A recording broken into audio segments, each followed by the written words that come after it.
Hi, welcome back to the channel, Shop Titans. Alright, besides getting allowance from the king, this is another method of making lots of money. Alright, this is as usual. By now you should know that I should sell special items to the king to get money. But of course I'm going to show you now why is this samurai boots so worth so much itself. So here we are at the start of the gameplay. As usual, lots of stuff to be done. But you can see there, Argon is standing there and waiting for his required numbers of those samurai boots. Whenever you see such a request by the champion, immediately try to craft that item, but not to give to that champion, but rather sell them in the market, because that is the best price whereby you can get out of that item. So here we are, knowing that Argon has requested for the samurai boots. Quickly, immediately try your best to get it out as fast as possible by trying to first, of course, get all the required materials to craft it by spending those guild coins, and after that try to get other items so-called discounted, so you can get those energy to expedite the production of that samurai boots. So with that samurai boots out in the market, it will be the best price ever you could get, because everybody probably at the same time may be experiencing the same request from Argent. Henceforth, the demand for the samurai boots is so high that pushes the price from its normal, probably 3 times its normal price. So people will try to grab it probably just to fulfill their champion's request. Or there may be other people who try to speculate it, basically by grabbing it and then reselling for a higher price. But there will always be a supply and demand issue, which means that I myself right now, I'll be some kind of like a supplier for the samurai boots. There will be someone who really needs it and there's a demand for it. But there will be so-called middlemen who wanted to make a cut by grabbing whatever is in the market and then reselling it for a higher price. That's also another way to play this game, but that opportunity is only created or allowed for those who are willing to take the risk, and of course with the good number of cash on hand. So having money makes more money. That's a fact of life. Okay, so this middleman will try their best to pick up every single item is in the market, regardless of the price that of course they think is reasonable, and then they're trying to push up the price and calculate it after tax. They still make a small cut, or you can say volumes speaks louder in the ways that they grab whatever they can, and these items really fly really fast off the shelves. But very quickly the prices would so-called plunge after the demand has been met.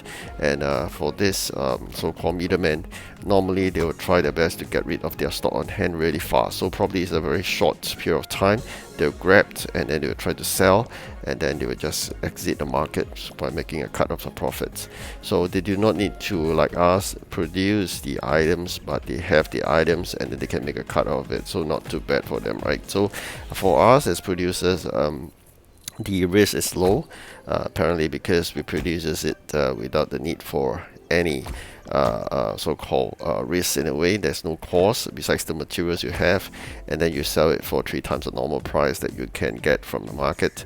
And then after that, when you craft more, then you give it to Argent. So it's the best time really to do that. What I'm trying to do now is to lock all the items, because it's quite of nuisance sometimes to be asking the items that I do not want to sell, so we're going to lock them up. Okay, so as you can see, my shops now is filled because I've been crafting a lot of those lower tier items, and really quick, probably at 10 minutes time, the shop is filled. So this is really important because they generate cheap energy for you. But of course, sometimes it's good to have a few pieces of those tier 6 and above, because these are some of the quests or bounties are required.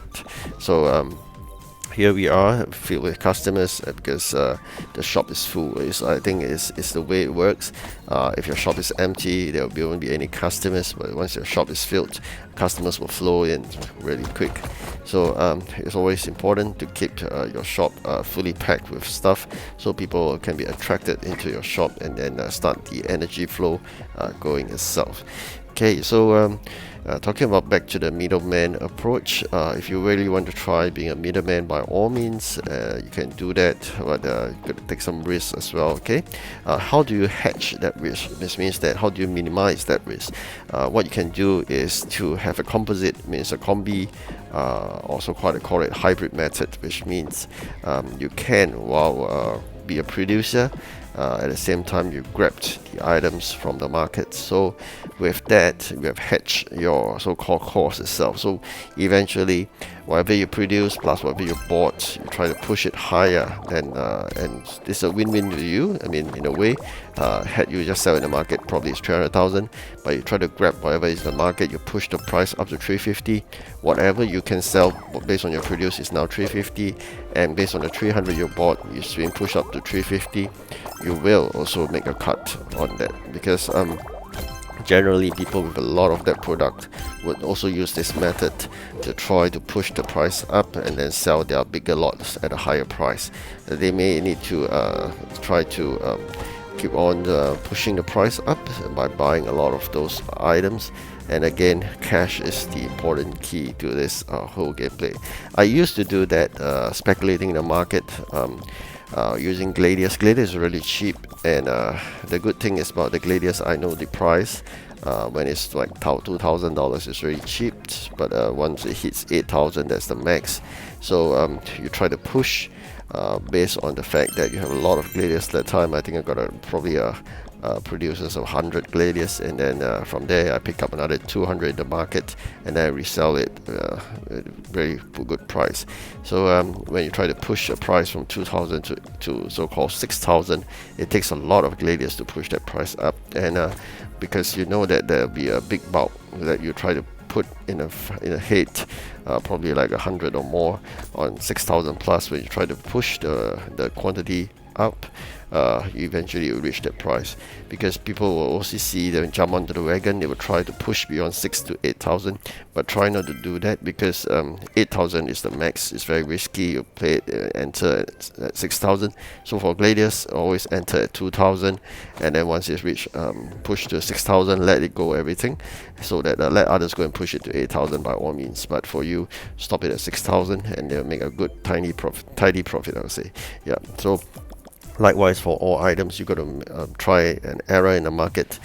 These are some of the earlier time where I tried to speculate the market, but I no longer do that, because it's a lot of effort in trying to monitor the market, understand that so-called that item, either like a commodity trading kind of mechanism. So it's really important. You try to understand that product first. First, how volatile it is, which means that whether the price really jump up and down really fast, and of course how fast is the demand. Because if you play on a very low demand item, basically you'll be stuck with the item, and no one cares about it. Okay, so Gladius is definitely one of them that is really good for trading for that purpose in this market, because it's really so fast and moving. The other items, if you really want to speculate, will be the sub-components. So take a look at all the blueprints you have, and there's definitely you see some as sub-components. These sub-components are the other commodity that will basically be traded really fast in the market, because they are highly sought after as the sub-components for the main higher tiered items that they need to craft. So this is another way of trading, identifying items for trading. Okay, so this is one of them, and it's along the way you'll notice, like for example, some rings and whatnot, there will be sub-components. And of course, the easiest, as I mentioned again, look at the champion that walks in, whatever they ask, the bubble in the head, that will be the items that are hot selling, hot cakes right now. So just go and do a maximum number of them and push them to the market and gain those millions of dollars easily. So this is really how you should get the maximum opportunity. It's not always they comes. Once they comes, then you got to do that. All right. So I hope you enjoy this video. Do like and subscribe, and share with me if you have any other tips. All right. Thank you again. Goodbye.